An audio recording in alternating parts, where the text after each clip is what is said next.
Yes, hello everyone. We're live. My name is Simon, and just a very quick introduction. So I'm the founder of Stampix.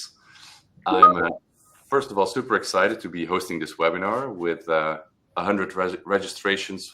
It's actually a full house, and a sign that the topic definitely resonated with many people in the industry. So also keeping it short, but in case you're wondering what Stampix does, we're all about bringing joy to loyalty programs, and we do that with something very specific, personal photos, the ones that you have on your smartphone that we print and deliver, usually as part of a loyalty program or as a brand engagement campaign. We do that for a variety of industries, and you can see some of the logos there. It's airlines, telcos, banks, so pretty broad. And of course, ever since I started the company 8 years ago, we've been trying to understand better loyalty programs, the dynamics, and this webinar is very much part of this ongoing research. So very blessed that we get to speak to experts, and we'll get to them in a minute to learn more about the do's and don'ts in loyalty. Also, a very quick shout out to our friend Tom Pease, who is in the audience and who was kind enough to share this webinar. So make sure I'm going to give you a couple of seconds to scan the QR codes, because the loyalty people are a global community. They share a newsletter and tons of insights on loyalty. So make sure to subscribe and join that community. So yeah, you see there's a new feature in Livestorm. You can give some thumbs up. So don't hesitate to give us some signals once in a while. Hopefully they're not too distracting. Okay, and then let's get to it. So we've got quite a big agenda for this webinar, and some brilliant guests. We'll get to the topics anyway, so I'm not going to read them off the screen. But let's definitely give some time to our panelists, our guests, to introduce themselves, and let's just do it in alphabetical order. Maybe first a quick mention that Kathy from Sweden could not join. Unfortunately, she fell sick this very morning, but she will contribute to the white paper that we're building after the webinar. So still being able to collaborate. And with that, I suggest we give the word to the guests, and let's go alphabetical order. So Attila, I bet you were always first in class as well. So here you go. Thank you, Simon. And hi, everyone. I'm Attila. So I have the pleasure of working in marketing for more than 20 years now. I started my career on the agency side before moving to the client side. And here in the last 10 years, I've largely focused on the telecommunication industry. And most recently, I served as a CMO for Salt Mobile. Salt Mobile is one of the 3 major network operators in Switzerland. Yes, and Attila, we met each other at the Total Telecom conference in Amsterdam, where you did a very insightful keynote, and we may talk more about that content later. Next is Maria, over to you. Yeah, thank you, Simon. So good afternoon, everyone. I'm Maria Redondo. I am Loyalty Manager at Vodafone Ireland. And over the past year and a half, I've had the privilege of shaping Vodafone's customer loyalty strategies, focusing on meaningful engagements and creating lasting relationships. And my background is in different industries like telecom, energy, and retail, where I've specialized in digital comms, CRM, and loyalty programs. And today I'm excited to share insights on building lasting loyalty in telecom and learn from this fantastic panel. Great, thank you. And we are, of course, privileged to work with you guys. And thanks so much for taking the time. Last but not least, Mike, over to you. Hi, yes, I'm Mike. I'm a global loyalty director for a company called TLC Worldwide. Our focus is around bringing content, experiential content into loyalty programs. The experience I hope I can share with you today is from working with many telcos, from 3 in the UK, AT&T in the US, Deutsche in Germany, Fastweb, Mayo in Portugal, and recently with Sunrise in Switzerland as well. So hopefully I can give some knowledge, and also with that I have worked in every other vertical. So we will share some of the insights and some of the comparisons that are between a telco and other industries that we've worked with. Hopefully you can get some interesting insights. And thanks, Simon, again for giving us a chance to speak. Yes, excellent. Looking forward to it. So also want to quickly mention that, we want to debate freely. So all the opinions shared are from the people in this room, not necessarily the brands they work for or the clients that we work with. It's just the goal to have a, focus on the content and important to mention that. Few housekeeping rules. So people have noticed probably the chat box. We do want you to use it. I've got Gabrielle from my team right in front of me, who's keeping track of those questions, and hopefully there's some time at the end to maybe tackle those questions with the panel. You'll also see a poll appear with a question. That's of course to have the crowd engage. We hope you do it in free will, but if you don't, the poll will stay there, so you are actually forced to take part. Not sure if it's a good loyalty tactic. We'll see about that. And do stick around till the end. We do have some exciting news to share. It involves a live event, but also free to a loyalty masterclass, a 2-day in-person certification in Amsterdam, a course that normally costs several £1,000s, and we're giving away two of those passes. So definitely hang around. And with that, I'd love to kick things off with the topic of customer churn in telecom brands. And Mike, I'm going to shift to you first. What are some of the primary drivers or causes when we talk about churn in the telecom industry? How does that differ from, retailers or FMCG brands? Great question, and a tough question as well, Simon, because there is a number of elements that drive that. Actually, interestingly, I was at a restaurant last night, and I was trying to pay by phone, and the network wasn't working. First time I ever remember having a network challenge in 20 years of being with my current provider. And that's one of the core challenges that can drive churn is back to the basics of, is the network providing us what we want to do? Can I get onto it? Have I the right phone I want? So there's lots of stuff that are in there that are outside of what we're probably going to speak to in detail. So I think that's one of the challenges for telcos, is they have that challenge. And it's a very competitive acquisition market as well. So people are always giving offers. So that makes it challenging. And also, if you add to that, you don't have regular transactions.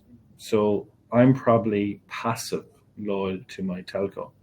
I need to get more engaged. I need more content coming at me. I need more ways to be engaged with customers. And that's what I think restaurants, in the case of the one I was in, or FMCG or retail, does really well. They have a reason to talk to you regularly because there's more transactions happening. But I think it's back to basics. Churn happens because of network. But last night, because I was passive, I was probably in a position where I was saying I'm not happy. But if I had built up a connection with the brand and had more of a connection with them, I'm not saying that I don't, but if there was their money in the bank, in a sense, from an emotional point of view, there's less chance of me churning. So I think it's the same principles that we do with everything. But I think, just to answer your direct question about the churn, I think there is other factors that we have to lean into. Yeah, it's a great point to build on, and maybe Attila, shifting to you, because we're talking about telecom. It's a very competitive nature. There's often like 3 or 4 players in the market, so very driven by price and sometimes price wars. Do you see beyond price other factors that are significant for churn? Yeah. Yes, price is one of the main drivers for churn, for sure. And we need to be very honest to ourselves. Let's face it, in the telco, data, minutes, roaming services, they all feel the same, right? So it's also technical, pretty interchangeable. And I call it commoditization trap. And this commoditization trap in telecom, so it's similar to electricity, for example. This, in my opinion, is really the main driver for the price wars you mentioned. And yes, of course, you need to find triggers, activities beside price to keep customer loyal and to stand out from the crowd. So the big question, of course, is how do you do that? And in my experience, in my opinion, strongly, the customer centricity is key here. So first, you need to understand your customer. And perhaps coming back to the first question, was Mike answered, I fully agree. I would like to add here that the difference between telco and, for example, fast-moving consumer goods is that you have a contract, a subscription. So you are in a relation, in a long-term relationship. And then you need to really understand, when you understand your customers, then you need to tailor your strategy on that customer segments. I give you one example. We just have spoken about price-sensitive customers. For these customers, you need to create your own activities, to catch them. They are searching the best deal. So in my opinion, for example, you can give them more for the same in your loyalty program. That will make them happy, and you as a company, you can keep your ARPU level. But important to say that not all customers are price sensitive. There are a lot of customers, more or less in different countries. In Switzerland, I think there are more than in Germany, who are not only searching the best deal, who are really searching for peace of mind. You need to understand that. You need to be able to target them, and then you need to build activities for these customers. Here, for example, in the telco industry, in my opinion, Swisscom in Switzerland and Deutsche Telekom in Germany are doing an amazing job to keep the customer loyal, because beside the price, they put the quality of the network and the brand are giving the customers trust. How can you do this? Beside investment in costly investment in the network, of course, in the communication and in the brand. Yeah, and it actually reminds me to your keynote, Attila, Exactly. where you had a slide on the brand promise, right? Exactly. So some interesting stuff here already. So we've got the commoditization challenge, customer centricity, and of course the service, which Mike mentioned. Maria, shifting to you, does this align with what you're seeing in your day-to-day as factors that influence customer churn?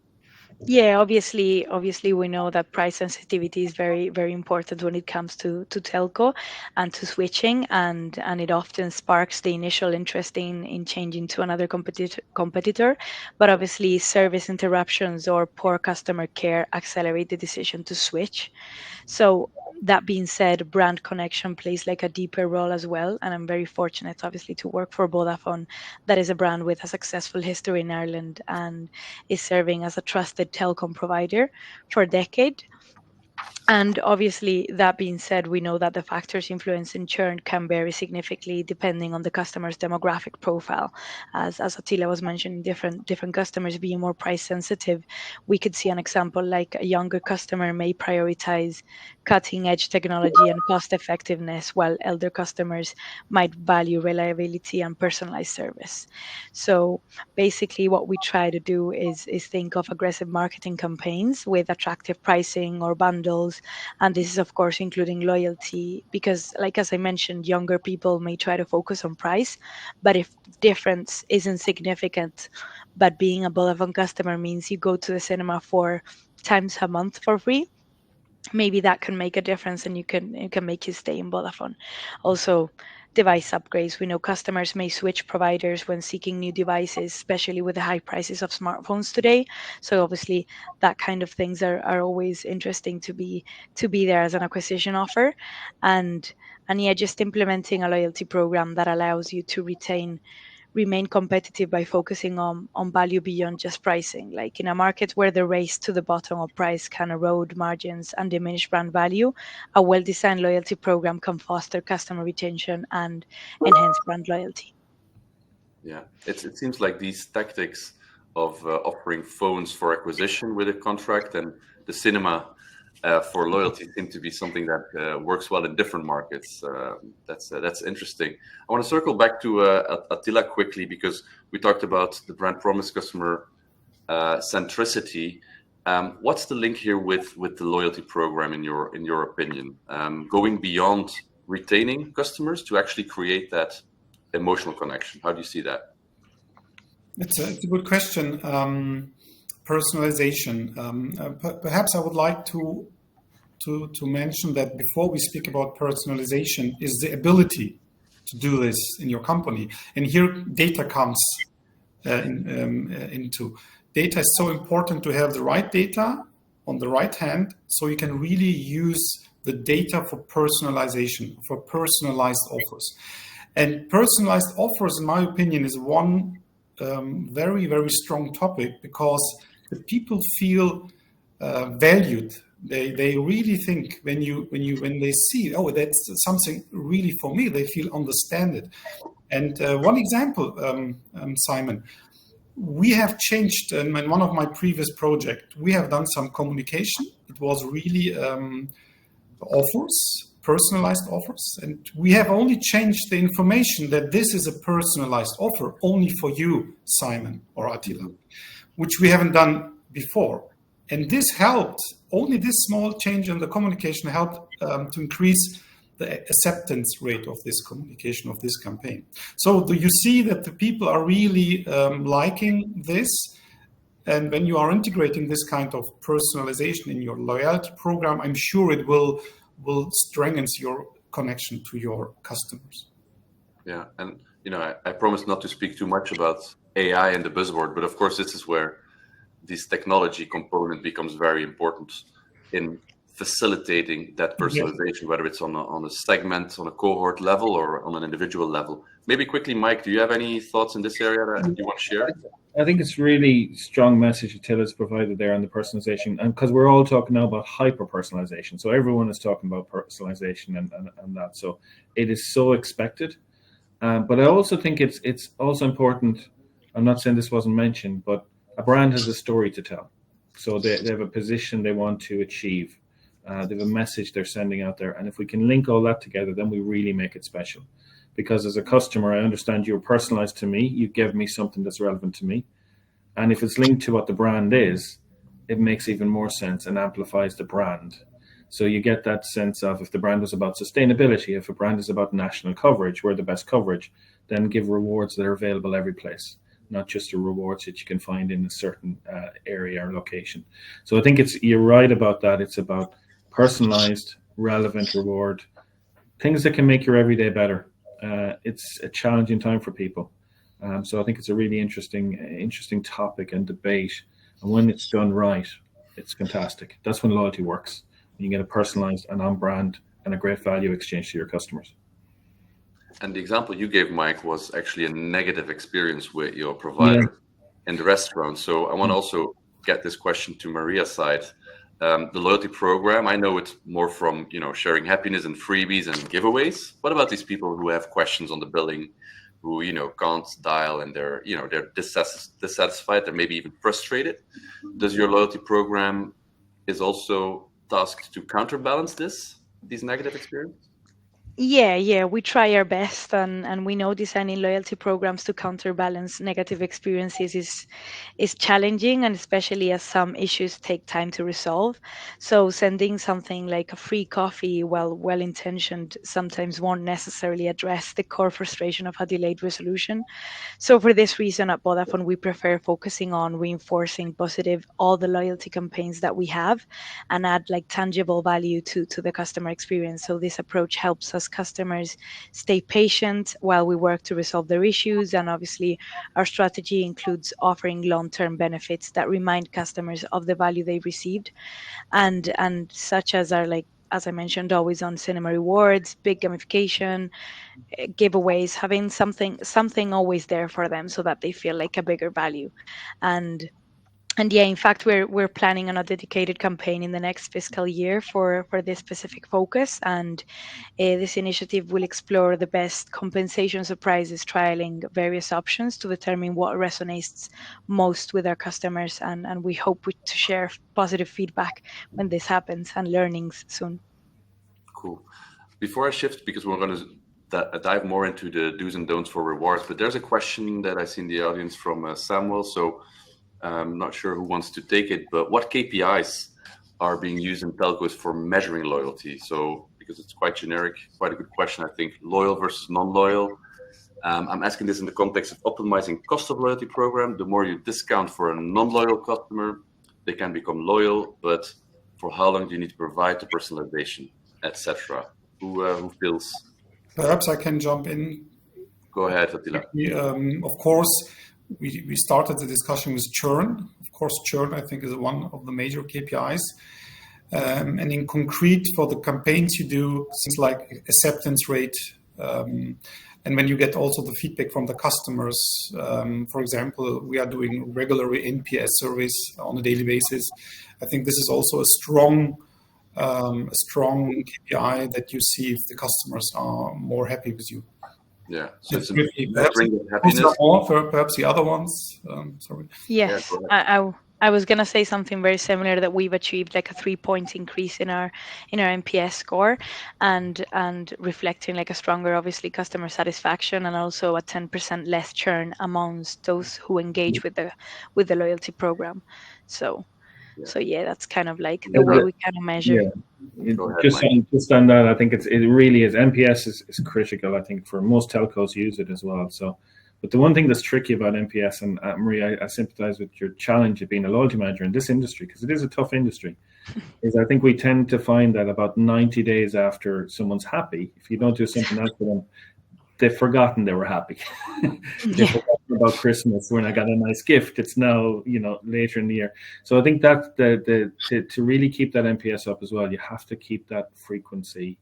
Understand to this point how you manage the budget, but how we make sure that at least every 3 months you're making them see the value, because it's the always on, which can become a little bit wallpaper. It's great value. Your cinema tickets, I'm aware of them.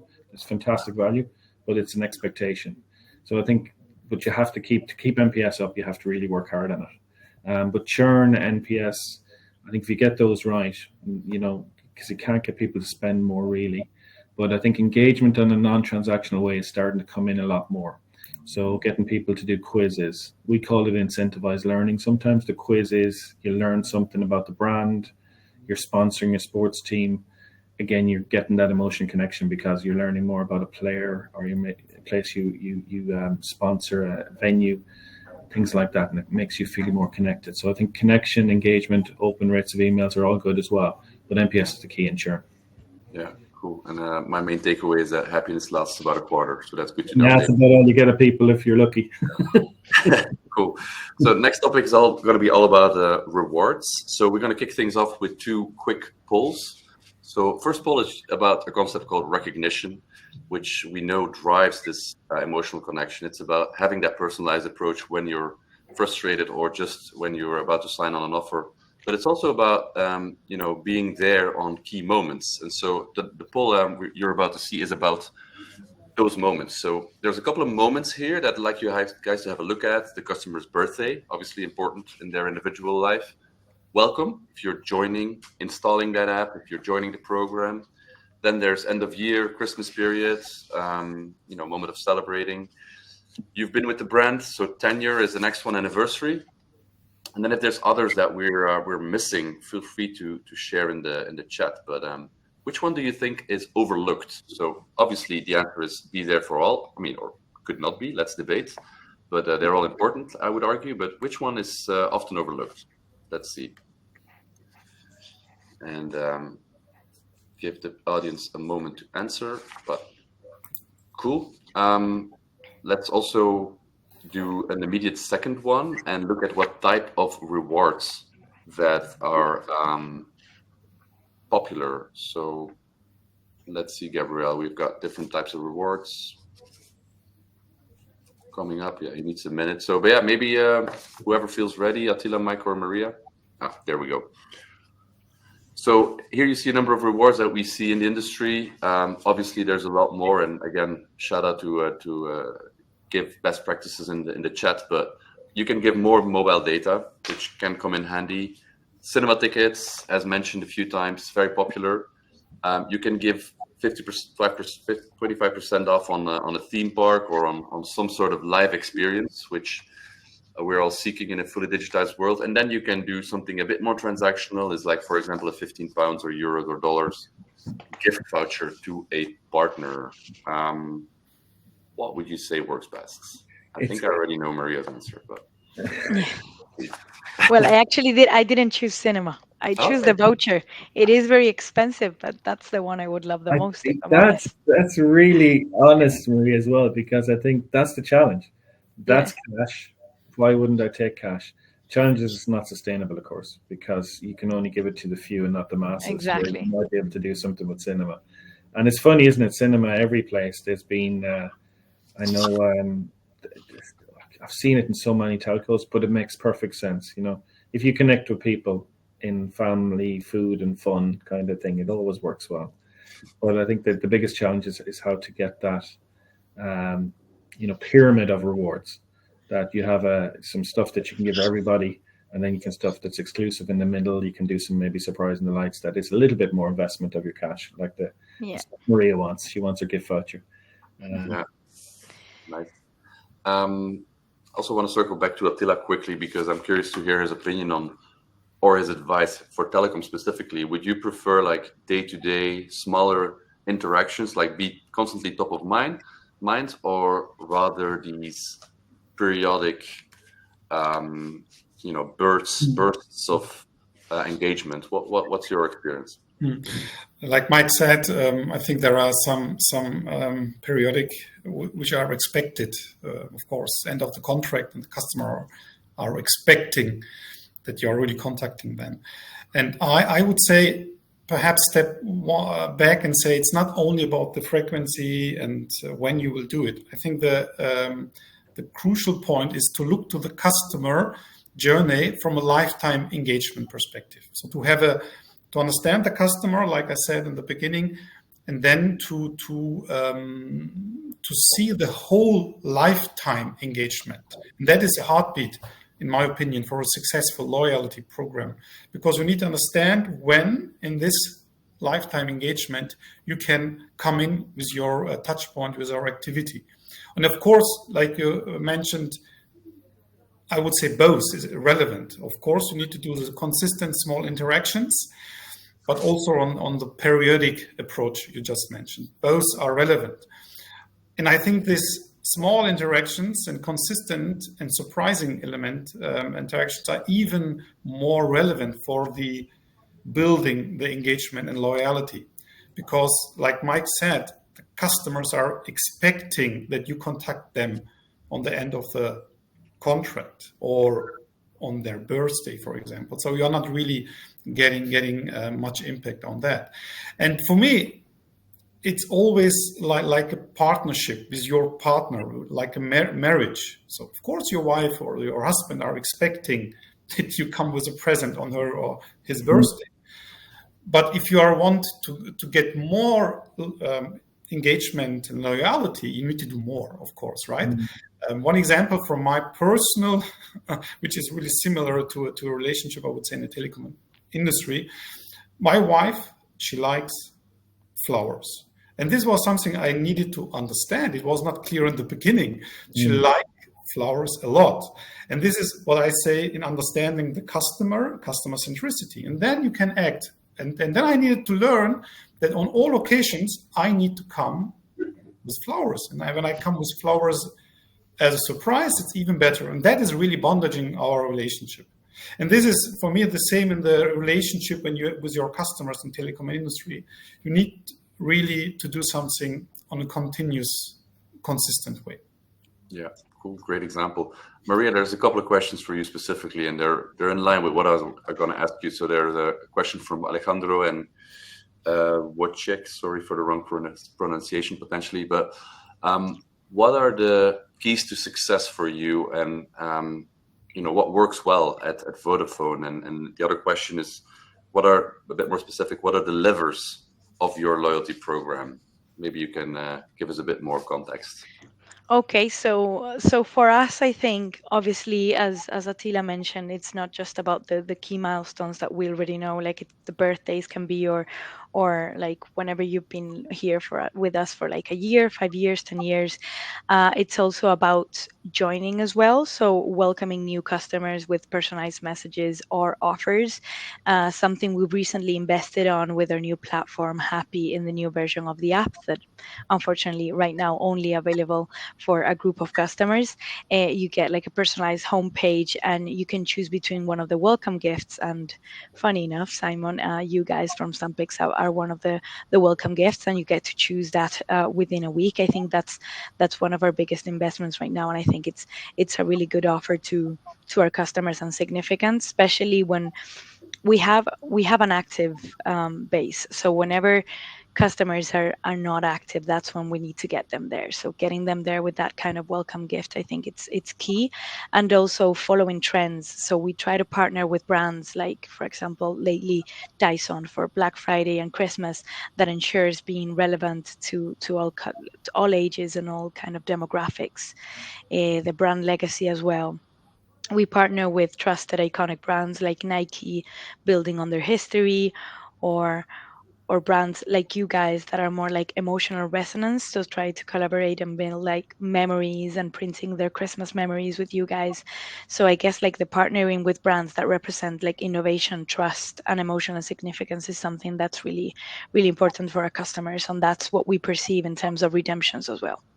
Okay, great answer. There's a little bit of another question, so it's more around data and third-party loyalty programs, both from Tom and Ross. So I don't know if anyone wants to take it, but what's the role of collecting all this data, potentially monetizing this data, as similar to retailers do with retail media? Is this something that's top of mind? Like airlines do it, retailers do it. Anyone's thoughts? We in Vodafone personally don't do it.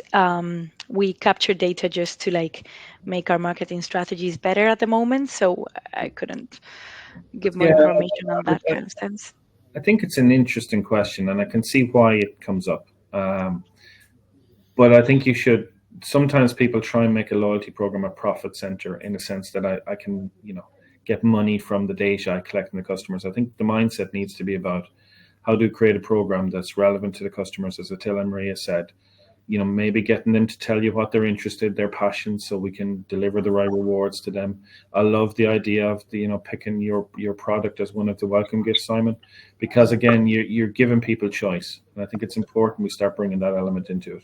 Where I think I can understand the question on how do we monetize the data, but I think my focus is more on how can we get the data that makes us understand that customers, makes us as relevant as possible. Mm-hmm. Because unless we're relevant and really that's so they can play in both ways, but I'd focus more firstly on making sure it's right.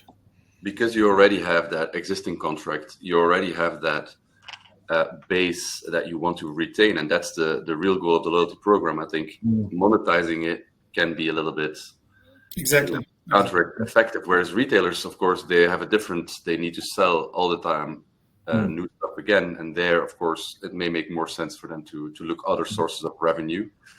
They also have a lot of brands that they have in their shelves, so it makes so much sense to give those brands advertising space and charge money for it. So it's a different dynamic. Yeah. Cool. Mike, maybe quickly on your end, because you and I are both on the same side as a vendor side, how do you feel telecom brands are balancing this cost effectiveness of the reward versus actually getting rewards that are worth something? Because then that requires an investment, which isn't always easy to get. No, it's not easy to get. I was at a conference recently in Amsterdam, and there was a group of people that did a poll like you've just asked, and return on investment was a critical thing that came up. So every industry in loyalty is worrying about this. But I think to your point that we talked about earlier, it's about getting a blend. People who are long-term with us expect some gifts. Tenure is needed to be rewarded, particularly I think in telco.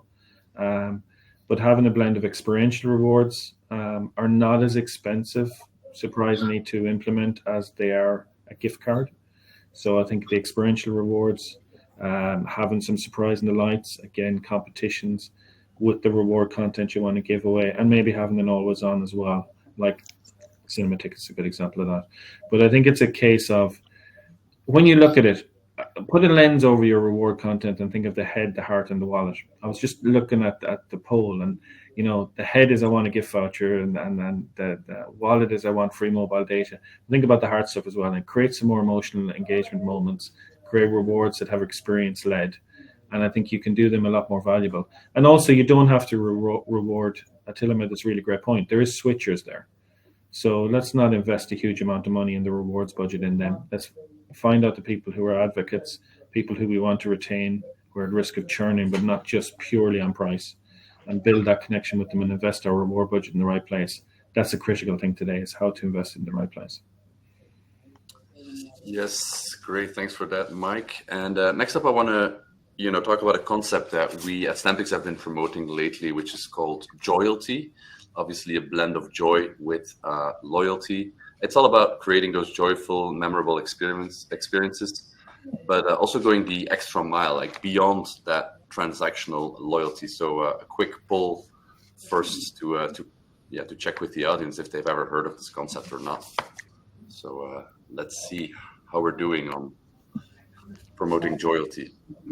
So it's the formal definition is about systematically including these moments of magic into your loyalty program. So by design. So it's actually Adam Posner from Australia who made this definition. Moments of magic, he calls it, MOMS.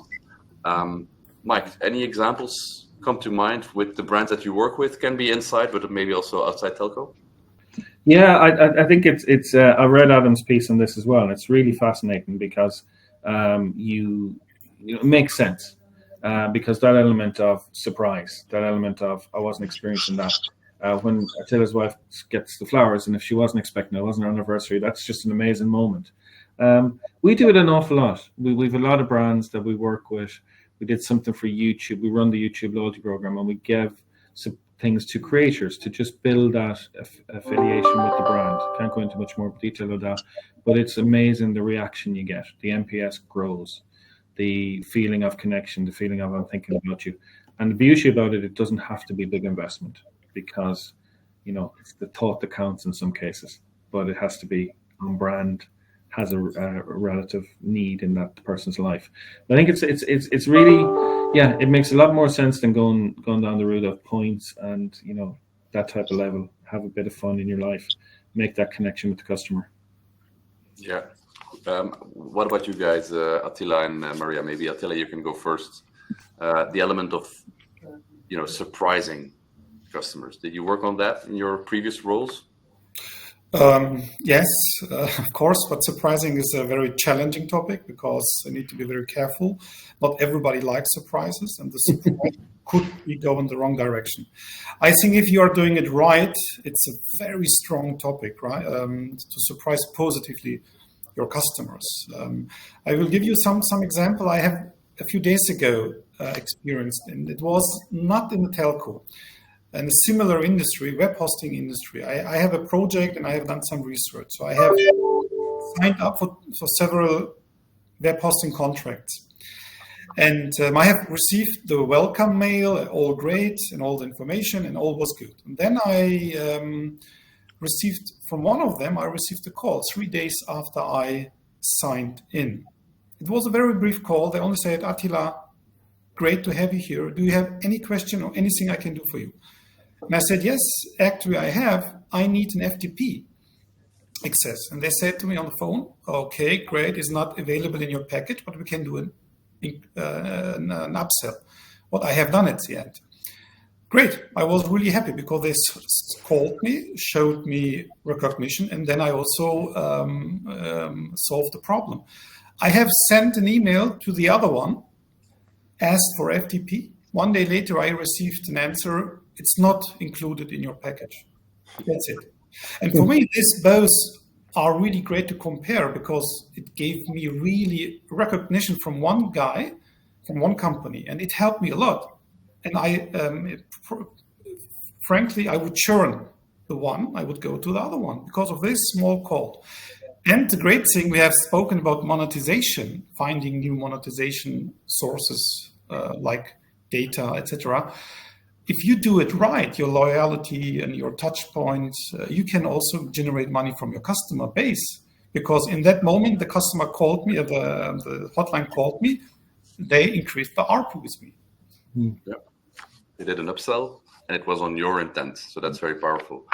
What about you, Maria? Have you been playing around with surprises, really going unexpected? Yes, actually, especially in times like now, we see Black Friday. I think all brands are trying to surprise their customers or the possible customers. And I think whether it's like a random giveaway on our end or like a new benefit or more data for pay-as-you-go customers, whatever it is, I think it's always like exciting, at least for like the kind of surprise and delights that we do on our end, whether it's like freebies week, like a free coffee or whatever it is like that. So I think it's exciting. But obviously, when these initiatives are timed well, as Attila mentioned, either to align, in the case of Ireland, it's there's like a sense of a national pride and community to national celebrations like we do with St. Patrick's Day, or strategically during like quieter periods. I think they can maximize their impact and reinforce our position as a brand that brings joy and value to its customers. Yeah, great. We have another question from Charlotte in the audience. I think it's an interesting one on tiering, like having different tiers and levels in loyalty programs, something we see a lot with definitely airlines, for example, but not so much with telcos. Curious to hear you guys' thoughts about that, why that is for starters. I think from our end, or at least in Vodafone Ireland, we try to give the same things to all our customers so that they don't feel not valued, or maybe for those who are more price sensitive and have like a lower rate with us, don't go in and change to another one. I think it's all about thanking and giving them more value to their money, not just comparing who pays more or pay less. But obviously, sometimes we do surprise and delight for those who have been with us for 10 years or have like their whole house with us or whatever it is. But yeah, we don't so have dynamics. So I think it's have a lot of availability for everyone, but then the ones with the higher lifetime value, the people who are more worth to the business, they get more access to the surprises. Then is that correct? Yeah, like a small surprise from time to time. This is exactly my experience as well, Maria.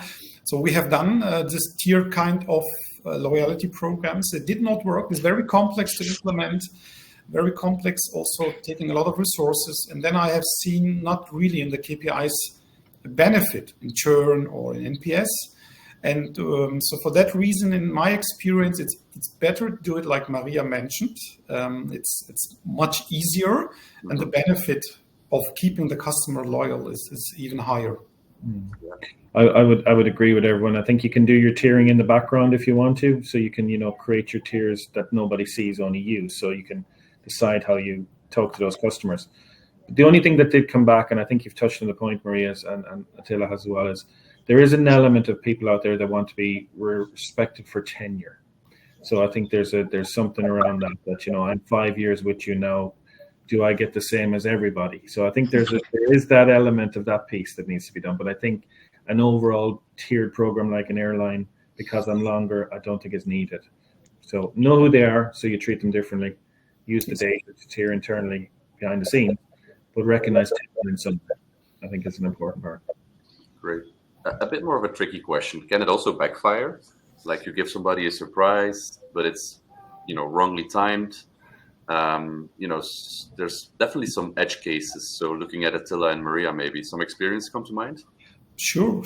It's always coming back, and it's more or less, we have mentioned it. I think Maria and Mike mentioned it already. It's always about the perceived unfairness, right? Like when you have a customer for 10 years, normally they are really complaining when new customers getting better deals. That is something you always have, right? And this is something I also understand, and you need to find a way in your loyalty program to cope with that. And in my experience, it's always be very transparent, and also ask the customers. Have a permanent customer feedback loop, and in my what is also very important is when you have a transparent communication, that you have it in all channels. That's also very important. In the telecommunication industry, you have a lot of touch points, the shops, this chat, online, customer service, etc. And you need to be very clear and transparent if these customers are calling and complaining. And if you then have perhaps some great benefit for these customers, you can also keep these customers. Okay. Yes, I was gonna say as well, as we mentioned the cinema several times, it's obviously, for example, like a high popular benefit, and it's obviously subject to availability because we can't give thousands and thousands of cinema codes to everyone. So while this campaign has been like significant successful in like driving engagement, we've also encountered situations where the same customers constantly get the tickets and claim them, so others are like frustrated and missing out to this kind of campaign. So obviously to address these challenges, we've had to be like agile and thoughtful, and worked on solutions such as like introducing rotational eligibility, sending targeted comms to manage expectations, offer alternative rewards when possible. And obviously, as Attila mentioned, the key to this is transparency and responsiveness, and acknowledging customer concerns and being proactive about refining the structure of how campaigns are done and how campaigns work, so that we make sure that we fix this kind of issues. Yeah, and maybe an example from our side is, for example, if we do communications around people printing photos of their pets, but which is next to babies and travel, it's like the third or second most thing people print pictures is cats and dogs. But of course, if that pet happens to have just deceased, it's very tricky and emotional, and usually they're still thankful that they can print out some memories, but then the way you communicate about that moment as being joyful and happy is, of course, can backfire a little bit. So maybe Mike, from your side, any examples come to mind? That's interesting, and it's after putting a point that's completely different into my head, because and it's been inspired by what the guys have said about getting customers to tell you what they like. I won't mention the name of it, but Maria will know them from Ireland. A big department store a number of years ago sent out a message which said, Mother's Day is coming up. If you don't want to receive communication about Mother's Day, please tick this box. Yeah. And I think, to your point, Simon, it could have been someone could have got that question and, would you like to print out a picture of your family or something like that? It just might be the wrong time. So I think as we grow, if we show more empathy in loyalty programs, if we show we care about the customers and genuinely want to make their life more engaging and trustful of us as brands, I think if we do stuff like that, it's important, to really give people the chance to self-select stuff. And on your point, on the other point, sorry, that just came into my head for some reason. Maybe it's Christmas coming up. But the other point that you made was about a couple of years ago, we learned this the hard way, I suppose, was we used to run gamification, and it was our first come, first served kind of thing, put something out there, first come, first served. And it really backfired. So we had to do a thing where it's like, because someone was on their phone, they were in work, they didn't get it. So I think you have to give people the chance and the transparency that Maria talked about. We're doing a draw. It's 100 tickets. It's going to close on the 5th of December. Yeah.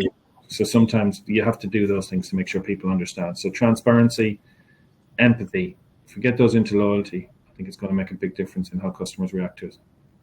Yeah, maybe a good timing to tackle a question from Shivanji, who asks, what kind of AI use cases have you implemented in loyalty programs? So any perhaps I can take it. For me, AI has first two relevant areas. One side, it helps on the processes. Of course, we all in the telecommunication industry, we need to be able to make one-on-one mass communication. So we have millions of customers, and it is important to do it on the mass. Here, AI can help a lot. On the other side, of course, on the customer journeys, on the experience. And I give you one example I have worked on, which is showing both benefits, and also coming back to what we discussed all together today: personification, customer insights, and surprise. What you can do, for example, when you do a newsletter for the birthday, and you can integrate here from the birth year of your customers that all number one chart hits from his year in Spotify list. And this is something, of course, it was not possible to do in the past when you don't have the technical tools.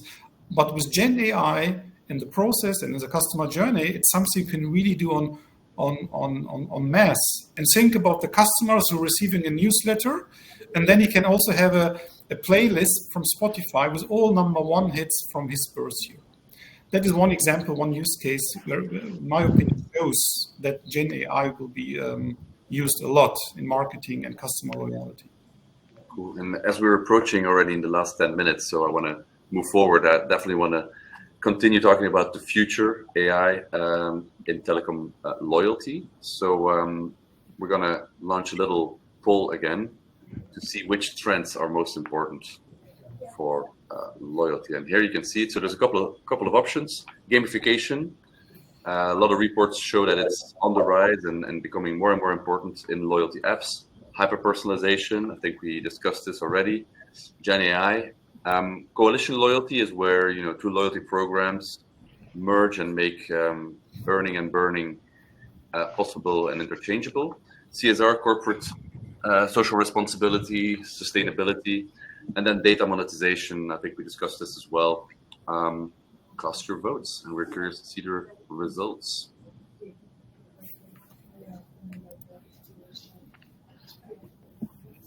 Right. And Mike, talking about the future, which roles do you see rewards playing in the future? Driving that long-term loyalty.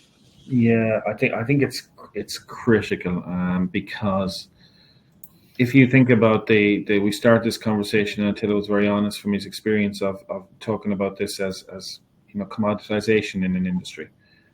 So there's one thing there, but you have to respect all the brands. And I would shout out to Vodafone in particular, who do a great job of creating brands and developing the brand. But still, there's that level of commoditization. So where do you get that connection? How do you give someone a treat?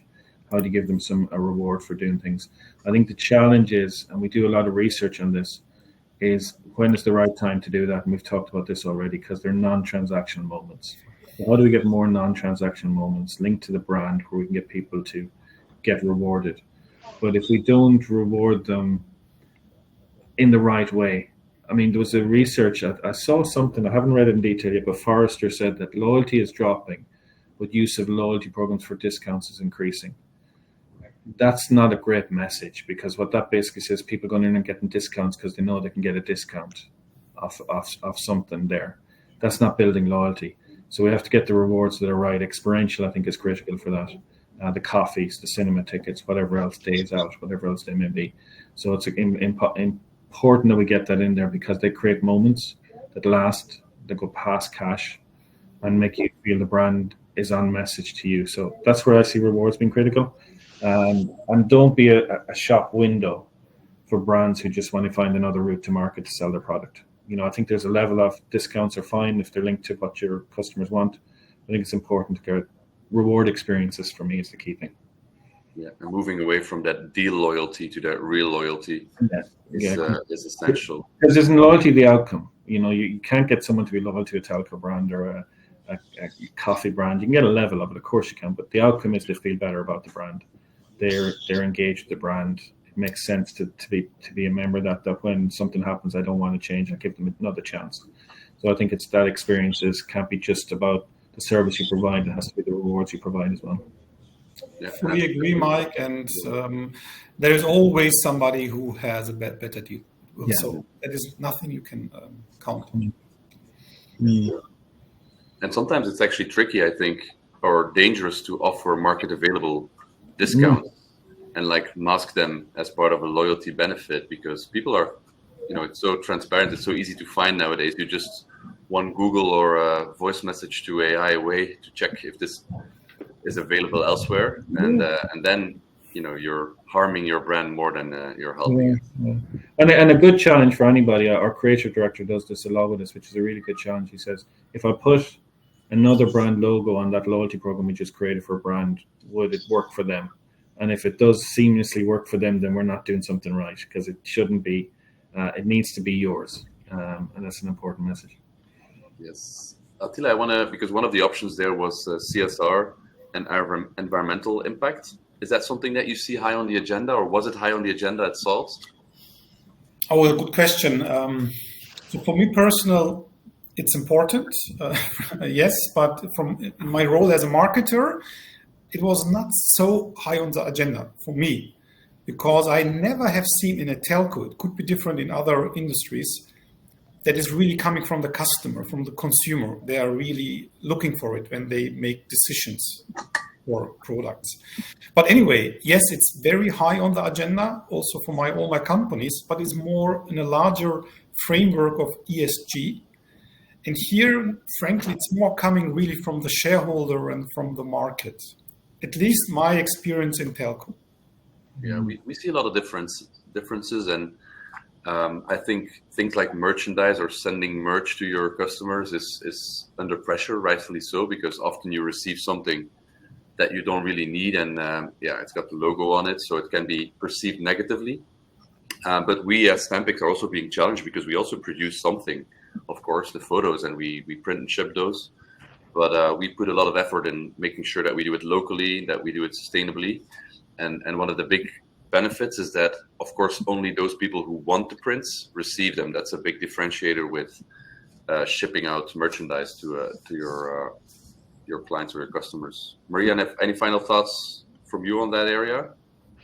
No, I was gonna say I was approving and in resonance with Attila and Mike on how they think on things. And personally, I love loyalty programs myself and use them a lot, and that is something that I use a lot to personalize things. Yeah. Do you look into other industries, successful loyalty programs to steal the best ideas? Yep. Me personally, one of the loyalty programs that I admire the most is rituals.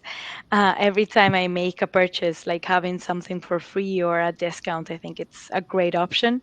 And taking inspiration of this, we're trying to work on bringing something similar to the experience in Vodafone Happy with our new app. And my goal is to ensure that every time customers engage with the new dashboard, they think like they've won something, whether it is a discount on something or getting a $5 off something or getting something for free. So yeah, this approach aligns a lot with the focus on creating moments of joy and reinforcing like the emotional connection with our customers. That's why I love giving like Stampix free prints actually to our customers when it's like significant, say for like New Year's or Christmas. Nice. We're almost at the end, 3 more minutes, but there's one more question that we didn't tackle. So the future of B2B loyalty programs, because definitely in Belgium, many people have the subscription through their employer, but the loyalty program is often non-existing B2B or completely different teams, different departments. Is that something you also saw, Attila and Maria?